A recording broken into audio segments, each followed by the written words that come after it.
তো রমাদানে সাহারি খাওয়ার জন্য তো উঠাই লাগে, কি বলেন? সাহারি খান আপনারা? হ্যাঁ, খান না? খান কে কে দেখি তো? মাশাআল্লাহ মাশাআল্লাহ, এই সুন্নত পালনের জন্য এক নাম্বার। মাশাআল্লাহ, ঠিক আছে, পালন করবেন। আল্লাহর হাবিব বলেন তাসাহারু ফাইন্না ফিস সাহুরি বারাকা, তোমরা সাহারি খেও, কেননা সাহারির ভেতরে বরকত ঢুকায় দিয়েছে কে?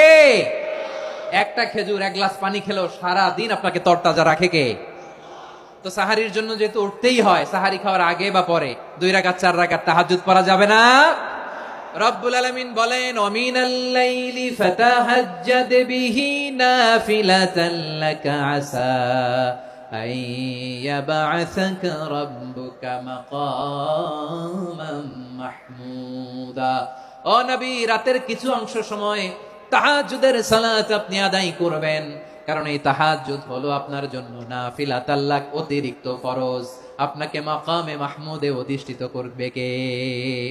এজন্য যারা সম্মানিত হতে চান, সম্মানের আসনে যেতে চান, তাদের জন্য তাহাজ্জুদ অবধারিত। আমরা রমজানে সাহারির আগে তাহাজ্জুদ পড়তে চাই কি চাই না?